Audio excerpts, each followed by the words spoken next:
All right, rundown. Thursday, August 31st, joined by Large and the man Frank. Frank, how about tip of the cap to the people? There you go. All right, first story. Nebraska Volleyball sets women's sports attendance with a record of 92,003 fans. I love how they get specific at the three. Just do 92,000. But those three people should get something. They should get like a piece of the court, whatever. But I have a guy that works with the women's USA women's volleyball team, Kurt Ward. He's one of my editors on Raw Dogging episodes, and he's telling me it's been a crazy week trying to do things here. It's like incredible how just the crowd here and for all the women out there for the volleyball. And volleyball is a sport that I think is underutilized. It should be more popular in America, but you don't see it on TV enough. Yeah, my mom coached in high school, won a couple of championships. But so Nebraska plays Omaha volleyball in Lincoln Memorial Stadium. Crowded 92,003 fans. World record attendance for a women's sporting event. Nebraska swept the match 3-0. Obviously, they were going to schedule a cupcake in this one. But this was cool. The walkout, like the visual. You've seen the video? Obviously. I saw it. Yeah, I was impressed too, because this wasn't one of those manufactured where they were just giving away tickets at the local Piggly Wiggly. Like people were paying. I heard some of it in the secondary market. People were paying like $400 to get into this thing. So yeah, it's cool. Yeah, the off the grid stuff with football, like they play or anything. They play sports in general. They play the basketball game on the aircraft carrier on Veterans Day. That's always cool. Like, I loved when they did that. I know the Liberty have played an outdoor game at Arthur Ashe. Like, I'm trying to think if a different sport can really. Of course, all the hockey. The hockey outdoor. Yeah, hockey outdoors.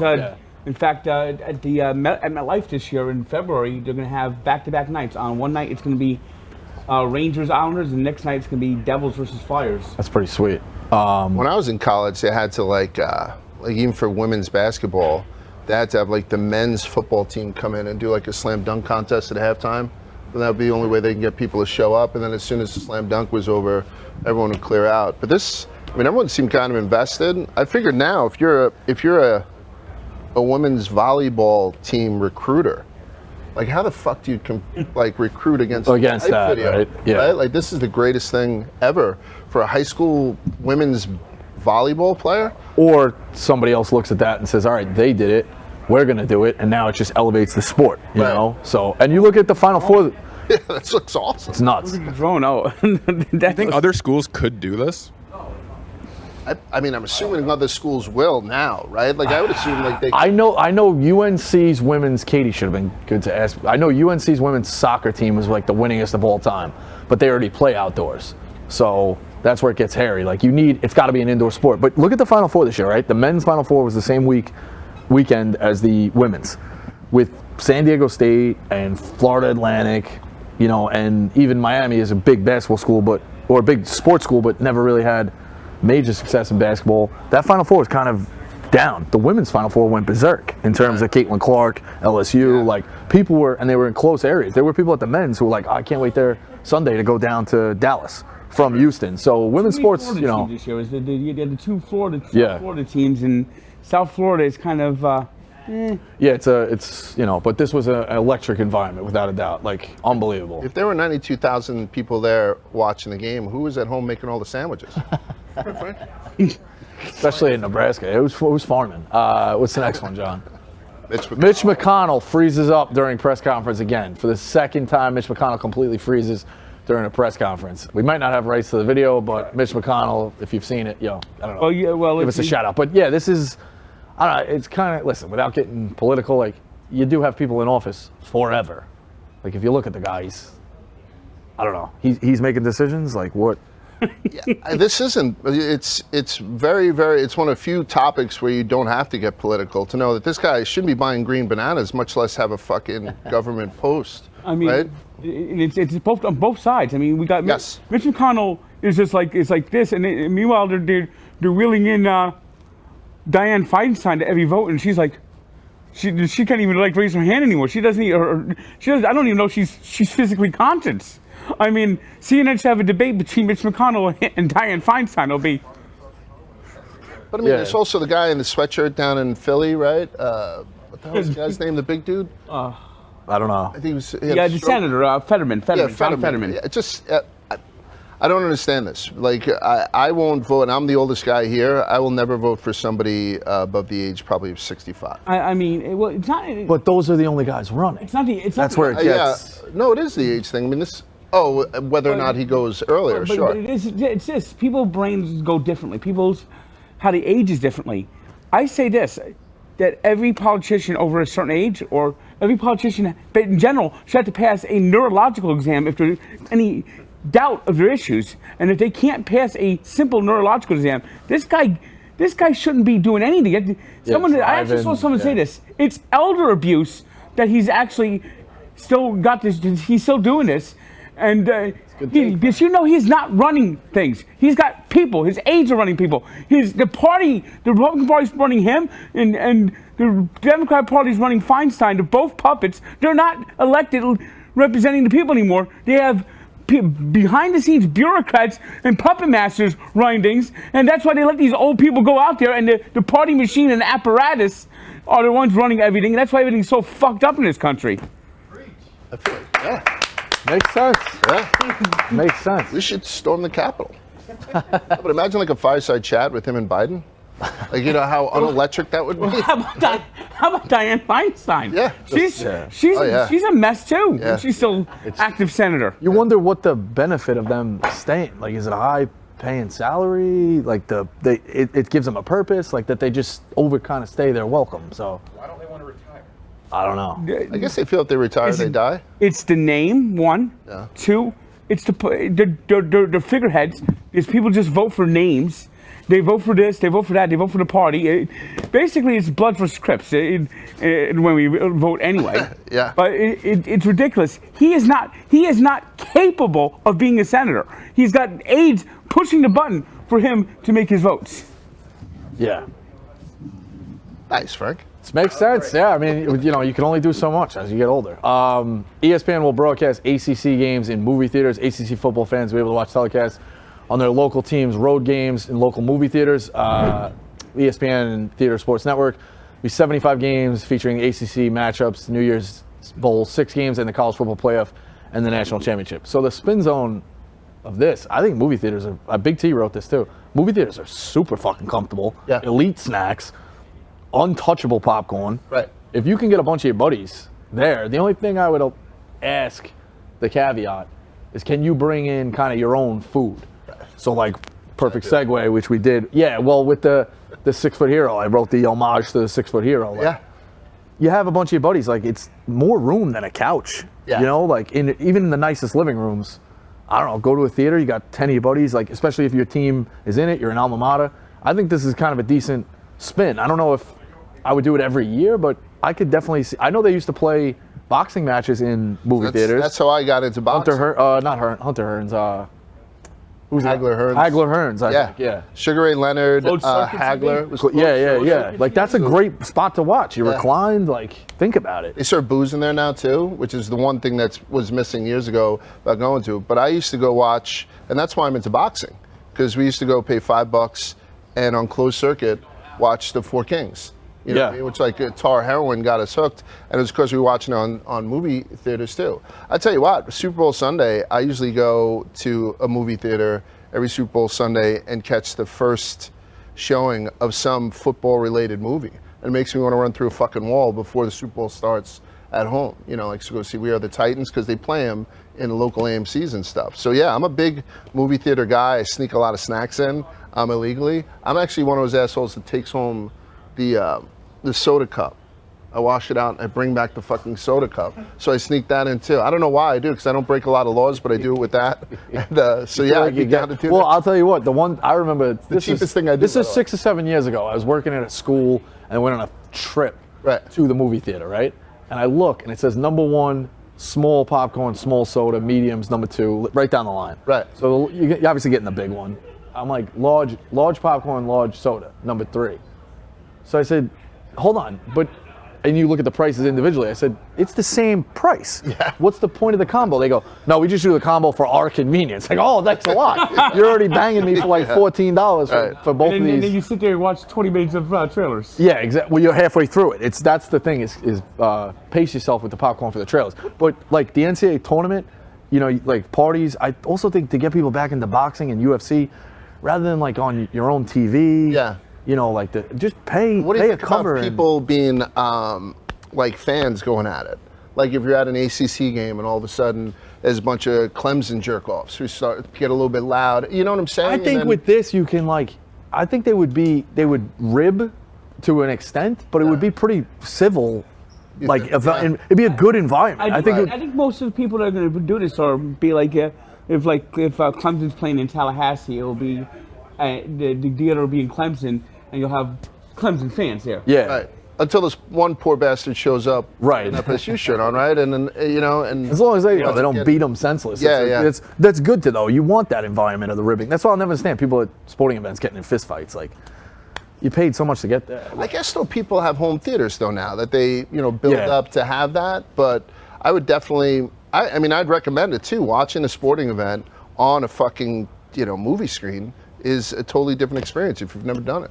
I don't know. I mean, just think of even a Super Bowl party. You know, like if you can get the good catering, rent out a theater and everybody's got a seat. You can even have then any house you go to, like you ain't getting up. Like you better off wearing a diaper because there's 35 people, 40 people, and how many even in the richest homes? Like you've seating for 10, 15. So it's like always that balance. You're walking around. You want to get. And you got to have your own theater, right? Like I don't want to. If I'm going to have a Super Bowl party, I don't want to share it with another 30 people I don't fucking know. No, you should try to get. Well, that's the way you look at it. 60 people. They should just not run movies. That if they got 10 parties, there should be 10 different theaters. Right. But they might have the fee of the TV. Who the fuck knows? But I think it's a good idea. Man arrested for driving with massive bull riding shotgun in his car. Nebraska police, wild day in Nebraska. Nebraska police pull over with a Watsu bull riding in the passenger seat. The bull's name was Howdy Doody. The officer issued the man a written warning and asked him to take the animal back home and leave the city. So I think Reeks had the tweet. The video is wild enough. Have you seen the back of the car? No. They could get literal bullshit all the way down the back of this car, which I don't know what the guy's plan was of. First off, how do you trust it to not kill you? Crazy visual, but good luck getting that stench out of the car. Yeah, women's volleyball and fucking bull riding.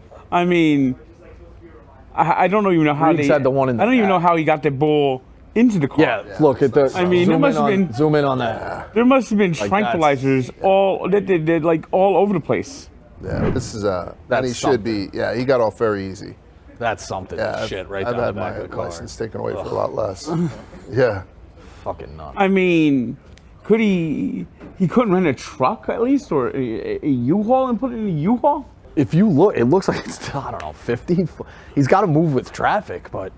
Well, I drive 41 on the highway, so. I heard that about Frank. Just wild. The shit on the car is like fucking nuts. How do you willingly? It's got to stink for days. And it looks like it's a Ford Escort. Like, you know what I mean? Like you're riding all on the one side. Yeah, he's not even riding an SUV. It's a piece of shit car. He's driving like a little sedan. Like fucking worst Uber ever. Well, look at the license and it's plate. an old police car, right? Because he took out the PO. Yeah, look at the license too. Boy and dog. Oh yeah. Not an elite car for sure. Maybe it's Mitch McConnell. He thinks it's a dog. There we go. Bring it on back. What's the next one? Oh, this guy, 19-year-old crossing the Pacific Ocean. 19-year-old sailor named Garrett went on a 2,400-mile upwind journey from Honolulu to French Polynesian. I don't even know those connect. Sorry to my social studies teachers. At one point, he goes head-on with a fishing boat who doesn't respond to his radio calls, and he has to avoid a collision. His experiences extreme water condition with huge waves breaking over the boat throughout the night. He loses his phone mid-trip. His experience is sudden and intense squall, showing how unpredictable it is to cross the Pacific Ocean. Yeah, I guess I give credit to these people. I say it all the time. Do you? A little bit. Hear me out. On a Saturday, right? What do you think is more healthy?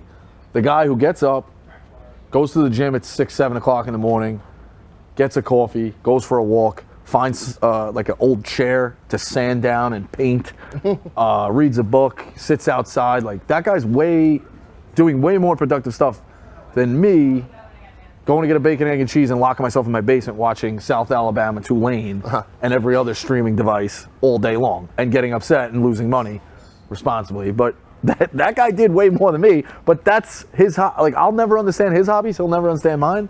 So credit to these people who can want to go in a boat for 2,400 miles with the clothes on their back and be like, yeah, I'm good.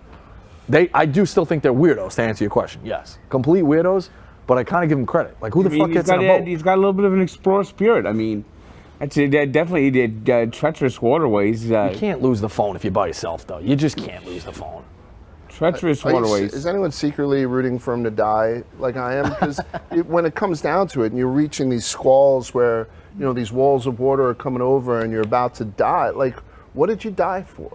Like the clips, man. Look at the TikTok. But it's not even a great clip. No, it's not. You got to be electric with it. Yeah. Yeah, and like I can get on Chat GPT and have them create a better video. I mean, he's heading to I think Tahiti's in French Polynesia, if I'm not mistaken. Yeah. Yeah, I mean, if you're gonna, that's a good point. If you're gonna put your life at risk, like, it better be worth the content. You ever seen Grizzly Man? Yes. The documentary? Yeah. Holy shit! Somebody showed me that in college. You've never seen it, Frank? No. This guy goes out every year with the bears. He gets dropped off and he lives with them for like 3 months. And he had names. He's like, "Ooh, look, this is Oreo. This is Joey. This is like all weird names, Transformers, whatever the fuck names you want to say." And he knows them and he studies them, and it's year after year after year, and then he gets eaten. He gets eaten, dies, and it's recorded, not visually, recorded audio. They don't play the audio, but like the other documentarian who then makes it and finds the footage, you have to watch him like listen and just be like sick to his stomach as he pulls it's a wild documentary to think he was gonna be friends with these bears and then not and survive to live the story. But I guess he did for a while, but you can only push him so far. But I guess pulling up to French Polynesia, that's a good point. Like, as opposed to going 2,400 miles. That's a good point. Bayonne, you know what I mean? But I still want to do the whole coastal wall of the Jersey Shore. Yeah. Where are you going to end? The historic Wildwood. Like, when the crocodile hunter died, people had said that it was sad, and it was sad, but other people were like, it's tragedy. And I said it's the exact opposite. Just kind of asking for it. Same with this bear guy, yeah. Yeah, and put his widows and orphans. I know his kid's only 19, so maybe give him some credit for that. I own a 19-year-old who watches football and goes to college, and I pay for every fucking minute of it. But yeah, so I don't admire this kid, and I'm sort of he lived though, no, he lived. Yeah, he's all good, and people forget about it by tomorrow. Right. Yeah, you're almost better off dying. Yeah. Weirdly, or at least getting some kind of like near-death clip. You know what I mean? He's got a marlin or your arm stuck in the wall. Yeah. 127 hours. Yeah, it's a good point. He's been the #1 blog on Barstool Sports all day. So. Oh, he's that. There you go. Yeah, there he goes. Yeah. That's what he's got tomorrow. But tomorrow he gets bumped. After show. So we had layoffs today. Yeah. I don't even know what to talk about. So it's a terrible day. Tough day. It's impossible to get layoffs right, especially when you're doing such a big layoff like we did today. So, I mean, I know you don't want to talk about it too much, so I'll talk about it. Oh, yeah. I've been through it a bunch of times, and I remember once, just from a perspective of a guy who's worked around like we have, I had gotten a call. I was with my family in the Bahamas, and my manager had called me to tell me that I was laid off. And he had said, and I was like, what a scumbag thing to do. Like, I'd be back in a couple of days. And he said, the only reason he was calling me is because there's a list out. And he knew that someone else was going to tell me. And as soon as I hung up the phone with him, I got like 3 sneaky texts. Listen, I saw you on the list. So I think it is, in retrospect, the right thing to do. So there's no right or wrong in those periods. And it's terrible. It's like, you pin drop. People are afraid to laugh today about it. It's a dark day. It's a dark day, and it's with the changes going on here. The loss of the Penn deal. We're going back to our roots. We're going back to what we did. We're going back to like the simple videos, and a lot of people I've seen let go are some of the people who were the most talented editors and did all the cinematic stuff, and we're going back to being simple Barstool, and sad to say those people are the people who are going to go first. Yeah, definitely appreciate it too. I mean, we look good on camera. There's people behind it who make all that go and do late nights and hours and stuff. So obviously appreciate everything they've done. And it sucks. Right. And you said there's no way to get animosity. it right. It sucks. Yeah, like it breaks Dave's heart and Erica's heart. It sucks. Shout out Coleman, right? Our guy from the thing. So he did a lot for me too. So Michelangelo, yeah. I mean, we're talking about these people like we're at, like they were the 19-year-old kid getting, fucking lost in the middle of the ocean. But still, it's not an easy day. I will tell you that people told me every time I'd gotten laid off that something good comes out of it. And my last layoff was 5 years ago, and that's why I've started here. And I've never been happier in my life. I've never been less healthy, but I've never been happier in my life. So perhaps it is one of those things where another door will open and these guys will all be fucking wildly successful. Nikki the Good too. Yeah. Nikki Porno. Yeah, I was out of work. I reconnected with connected with who ended up being my wife. So like, yeah, you don't know, anything can. Yeah. You got laid. Look at you, son of a. There you go. Yeah, congrats. NASCAR playoffs. Yeah, so regular season is over. Spider and I, rubbing his race in NASCAR, rolled out the red carpet again. We had a bunch of people down to races. I know I have to get you guys to races, right? You would in a heartbeat. And Frank, I know you would do a race in a heartbeat. Yeah, sure. We've watched races here. So the regular season's over. Top 16 drivers go on. Now there's 10 races in the playoffs. After 3, they eliminate 4. After 3, they eliminate 4. After 3, they get down to the final 4, which race in Phoenix. All those races will have full fields. It's not like there's only going to be 4 cars on the course. So for the first year in a long time. I thought that was interesting. No, that would be kind of wild, right? If there's only 4. Yeah. But no, they'll have a full, round of 38 or full field of 38, but only 16 will count. Got it. And then all the way down. Chase Elliott didn't make the playoffs for the first time in a while. That was the big upset.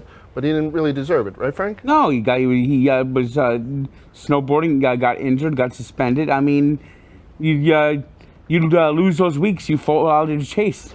Yeah. So that was, but I mean, it's bad for NASCAR. He's the most popular driver. So right now, Martin Truex Jr. and William Byron are at the top of the leaderboard going into this first weekend. A lot of recognizable names, too. Oh, yeah. So you'll have Larson, Denny Hamlin. Oh, no, there he is. Logano. Yeah. Denny Hamlin searching for his first championship. So it all starts this weekend at Darlington. The track Too Tough to Tame, where you get your Darlington stripe from hitting the wall and stuff. And there's a bunch of great tracks going on. So, we got a lot more to do with rubbing his racing with me and Spider. Darlington, you probably said it, but Darlington County is in a South Bruce. Carolina? Okay. Yeah. I was trying to connect it. Oh, yeah. Yeah. Bruce has Darlington County, right, in a song? I don't know. Oh, he's in town, right? He is. Khan's going there. Yeah, this weekend. Yeah. Yesterday, going through Secaucus on the way home was crazy with all the people going to the concerts. Bruce people, yeah. We're going to be fucked for a while. You looked at me. I don't know. Rough and Rowdy. What do you got on Rough and Rowdy? So we're the Rough and Rowdy weigh-in team, right? Yeah, we're the Rough and Rowdy weigh-in team. We do it every year. Of course, I'm looking to get a nice little stable getting going, and I'm hearing. Whoa, what are you getting a stable going? What does that mean? I'm getting a stable together. Of fighters? Yes. I would like Frank Promotion. What's it going to be called? We haven't come up with a full name yet, but I think Tank Promotions is pretty good. But then you got to worry that people say, "Oh, he tanked the fight." Yeah. You gotta. I have a couple of FF Incorporated. What about FF Incorporated? I included my stable. The baddest motherfucking dwarf, Rafizi. Oh yeah, he was fucking great. That fight was good. Oh, by the way, me and Frank also do the bikini contest every time too. Yes, we do. Yeah, it always gets a little bit weird. I'm hearing this is the scoop that the Rough and Rowdy is going to be December 1st in Wilmington, Delaware. So that's not official. Yeah, you're just trying to break news. Frankie's So that's unofficial. Unofficial. Frankie's we were trying to do Providence again, but I don't think we were able to get Providence because it was booked up. Well, the reason why we're having trouble with Providence is Army-Navy game. The president walks by as you're breaking something. It might not happen. You got to take a shot. Yeah. Right. We According to Frank, may or may not. Yeah. May or may not. So if you're in Wilmington, make people Delaware, excited. Yeah, Wilmington, Delaware. There's gonna be a long line of angry people potentially there. But I want Frank's guys against Jerry's guys in like. No, I have guys now. You got guys too? Now, all right. So it's gonna be 3 big stables now going at it. It'll be Top Rank, Matchroom, and PBC, right? Going at it. Yeah. Tune in. Maybe in Delaware. I don't know where that. We're just reporting the news, so that's it. That's the rundown.